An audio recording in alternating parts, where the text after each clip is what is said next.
Dans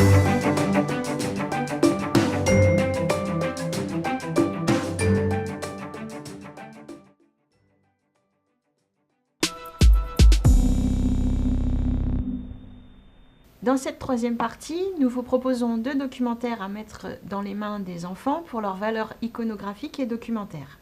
On y trouvera des instruments scientifiques ou des objets de mesure replacés dans leur contexte historique et géographique. Ces livres apportent tous deux une dimension patrimoniale, mais ils abordent aussi l'évolution, le progrès et le futur de la science de la mesure, de ces objets et instruments. Je passe la parole à Marilyn pour présenter les ouvrages. Alors en fait, dans cette troisième partie, on a un documentaire pour enfants qui est très clair en illustration et en information sur l'histoire des poids et des mesures de l'Antiquité jusqu'au XXe siècle. Il y a pour nous 2 pistes de travail donc, pour le professeur. Il peut laisser l'élève feuilleter et reconnaître des objets et des instruments de mesure. Il peut aussi sélectionner des pages et faire lire l'enfant, puis le questionner sur leur compréhension du texte. Alors, on a des pages qui sont vraiment très riches en illustrations, comme par exemple ces anciens poids en métal en forme de lion qui proviennent de Babylone. Et en vis-à-vis, on a quelque chose de beaucoup plus récent qui est donc là un télémètre. À la page à côté, on a des poids et des mesures qui ont été inventés donc, par les Égyptiens et les Babyloniens. Il y a beaucoup de choses qui sont très, très intéressantes et on a listé des différentes pages que vous pouvez utiliser donc, avec les élèves.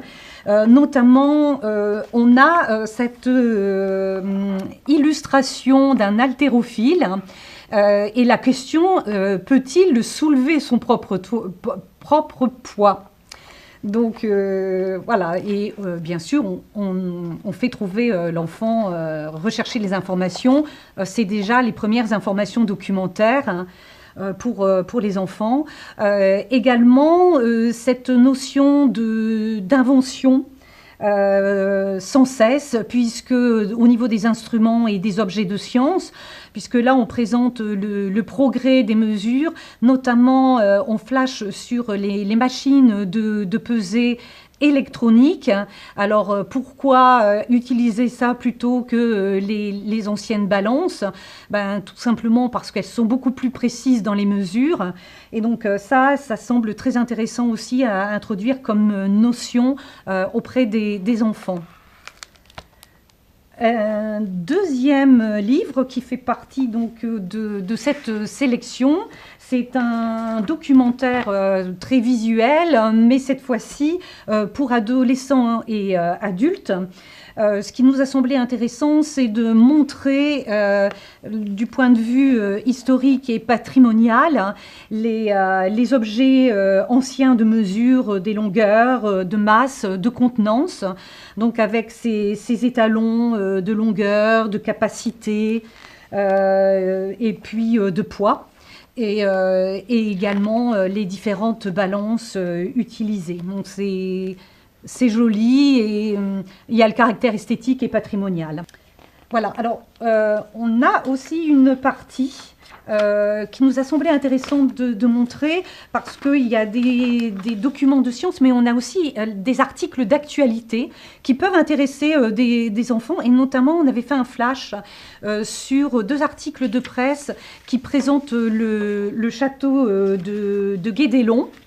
C'est un château en fait où on veut reconstruire un château fort selon les méthodes du XVIIIe siècle.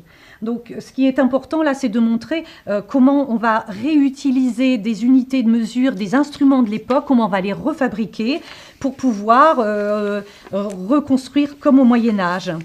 Donc c'est intéressant à mon sens, de même que pour la dimension patrimoniale, C'est intéressant aussi un autre article qui montre l'actualité des sciences, encore une fois, avec une image d'un cunéiforme, en fait, de l'époque sumérienne, qui met en avant, alors c'est quelque chose d'assez compliqué, un calcul compliqué, mais qui montre qu'on pouvait calculer déjà des choses et que c'était déjà représenté dans les livres de l'époque.